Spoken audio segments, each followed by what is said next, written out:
अब आप लोगों ने छोटी जीजी का एक शॉट देखा होगा कि उस शॉट के अंदर वो बता रही है कि मुझे अब अपनी स्टडीज़ की तरफ ध्यान लगाना है, मुझे किसी भी फालतू की बातों में नहीं पड़ना, ठीक है। और अब कोई छोटी जीजी से ये पूछे कि छोटी जीजी पूरा सपना का घर उजाड़ने के बाद, सपना को घर से निकलवाने के बाद, सारा ये खेल जो रचा उसको खेलने के बाद आज तुम्हें पढ़ाई याद आ रही है। उस समय तुम्हें पढ़ाई याद नहीं आई थी जब तुम्हें इस मैटर के अंदर इन्वॉल्व किया जा रहा था, जब तुम्हें सारी पट्टियाँ पढ़ाई जा रही थी कि बेटा पहले तुम्हें हम घर से बाहर निकालेंगे, तुम्हें हम अपने मम्मी पापा के पास भेजेंगे और उसके बाद ये अपने आप ही तुम्हारे बिना चली जाएगी, क्योंकि ये तुम्हारे बगैर तो रह ही नहीं सकती, ठीक है ना। इसको जो जितनी भी इस घर के अंदर सपोर्ट मिली हुई है वो तुम्हारी वजह से मिली हुई है। तो तुम घर से पहले निकलो, उसके बाद हम तुम्हें बुला लेंगे, टेंशन वाली कोई बात नहीं है। एक बार इसको घर से बाहर निकलवाना है, ठीक है ना। ये सारी पट्टी पढ़ाई गई ना तुम्हें, तभी तुम क्या था कि घर छोड़कर चली गई थी कि मेरे मम्मी पापा जी आ रहे हैं, मुझे जाना है। जबकि एक दिन पहले सपना ने रो रो के वीडियो बनाई थी कि कल जो है वो ये छोटी जीजी का नाम लेके कल वो चली जाएगी, लेकिन मैं उसको जाने नहीं दूंगी, मैं उसके माँ बाप के पैर पकड़ लूँगी, क्योंकि मैं नहीं रह सकती इसके बिना, ठीक है। ये चीज़ें उसने अपनी वीडियो में रो रो कर बोली थी। उसको इतना दुख था, मतलब वो सोच भी नहीं सकती थी कि ये छोटी जीजी मेरे से अलग भी हो जाए। तो तुमने क्या किया, तुम तो चली गई वहाँ पर, ठीक है, अपने घर के अंदर। और उसके बाद वो लड़की इतनी इनसिक्योर हो गई, इतना उसके अंदर डर का माहौल पैदा, मतलब जो किया हुआ था उसके लिए, इतना वो लड़की डर गई थी कि उसने अकेले रहना सही नहीं समझा और वो अपना सामान लेकर घर छोड़कर चली गई। तो यहाँ पर गलती किसकी है?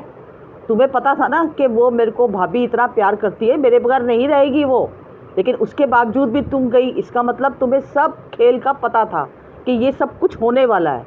तो इसमें कहीं ना कहीं गुनहगार तुम भी हो, ठीक है। तुम्हारी वजह से ही वो घर छोड़कर गई थी। तो ये सब खेल तुमने पहले रचे, उसके बाद जब वो घर छोड़कर चली गई तब तुम्हें ये हुआ कि मम्मी पापा जी की अब सेवा कौन करेगा मेरे अलावा। तो तुम फटाफट भाग के आ गई। अब क्यों आ गई भाई? अब भी तो कह सकती हो ना मम्मी पापा उसको बुला लो। एक बार भी तुमने ये बोला कि मम्मी पापा कोई बात नहीं, गुस्से में गई है, उसको बुला लो आप, वही इस घर के अंदर अच्छी लगती है। मेरा क्या है, मैं तो पढ़ाई लड़की हूँ, मुझे अपने माँ बाप को भी देखना है, अपनी पढ़ाई भी देखनी है। उस समय ये चीज़ें याद नहीं आ रही थी, अब तुम्हें फटाफट याद आने लग गई पढ़ाई भी, और तुम फटाफट घर पे आ गई। घर पे आने के बाद जब सपना यहाँ पर पहली बार कदम रखा बच्चियों से मिलवाने के लिए, तब तुम डर गई। तब तुम इतना डर गई कि तुमने पापा जी से ही कहलवा दिया पूरी दुनिया के सामने कि भैया जिसको प्रॉब्लम है इससे वो मेरे घर ना आए। इसका मतलब क्या था कि तुम्हारा परमानेंट बसेरा हो गया यहाँ पर, ठीक है। अब परमानेंट बसेरा हो गया तो उस बेचारी का घर कहाँ रह गया? उस बेचारी का तो घर रहा ही नहीं ना, है तो उसी का और उसकी बच्चियों का ना। लेकिन जो तुम लोगों ने खेल रचा उसकी वजह से उसका ससुराल भी छूट गया, उसकी बच्चियों का जो हक था वो भी छूट गया, क्योंकि अब तुम कर रही हो सेवा।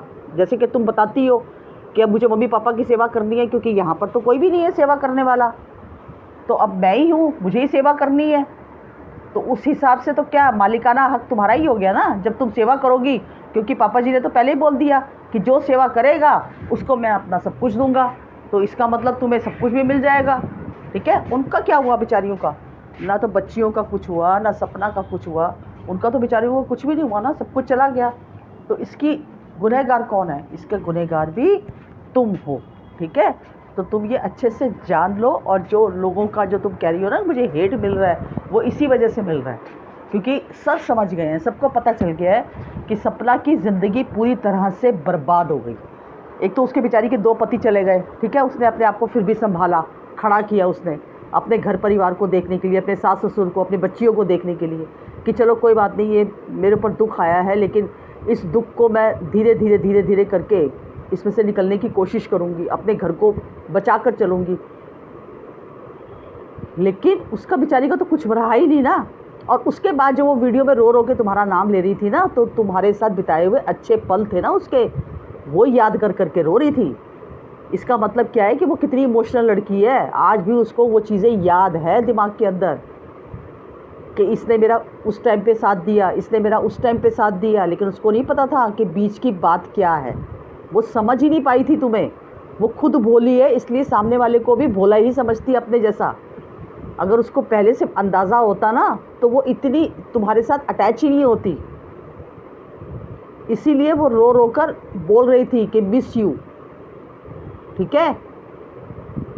तो अब तुम्हें पढ़ाई याद आ गई। उस समय अगर तुम इन चीज़ों से दूर रहती ना और अपने पढ़ाई की तरफ फोकस करती कि नहीं भैया मुझे मत डालो इन चीज़ों में, मुझे नहीं पढ़ना, तुम बड़े लोगों का काम है ये, मेरा काम थोड़ी ना, मैं तो बच्ची हूँ और मुझे तो अपने मम्मी पापा के पास ही रहना है। अब मैं बड़ी हो गई हूँ भैया, मेरे जो माँ बाप के प्रति भी कुछ जिम्मेदारियाँ हैं, मैं वहीं पढ़ूंगी और अपने माँ बाप की देखभाल करूंगी मैं, ठीक है ना। अब उन्होंने जो घर से जो ऐसा माहौल बनाया है, तुम्हारी जो सो कॉल्ड जो तुम्हारे मम्मी पापा जी इस समय के हैं, उन्होंने जो माहौल बनाया उसके लिए ऐसी चीज़ें पैदा की, तो उनको पता ही होगा कि अगर ये घर छोड़ के चलेगी तो हमारी पीछे से सेवा भाव कौन करेगा, पता ही होगा ना उनको, सोचा ही होगा उन्होंने कुछ, तो बुला लेते किसी और को भी सेवा भाव करने के लिए।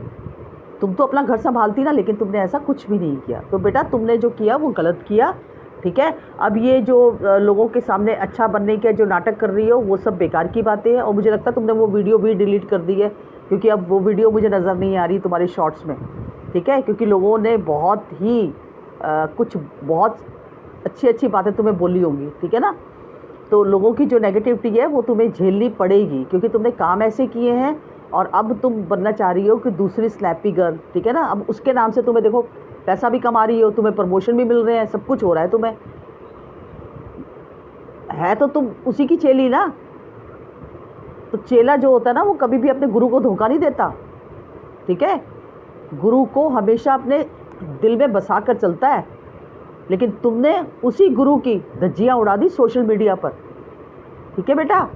तो ये तुम डिज़र्व करती हो, जो भी लोग तुम्हें बोल रहे हैं ना वो सब कुछ तुम डिज़र्व करती हो, इसलिए उसको सहना भी सीखो। ये मत कहो कि लोग मुझे नेगेटिव बोल रहे हैं, लोग मुझे इतने गंदा बोल रहे हैं, जैसा करोगे वैसा ही भरोगे, ये एक नियति का असूल है ये, ठीक है। जो जिसके साथ गलत करता है ना तो उसको 10x गलत मिलता है कुदरत की तरफ से।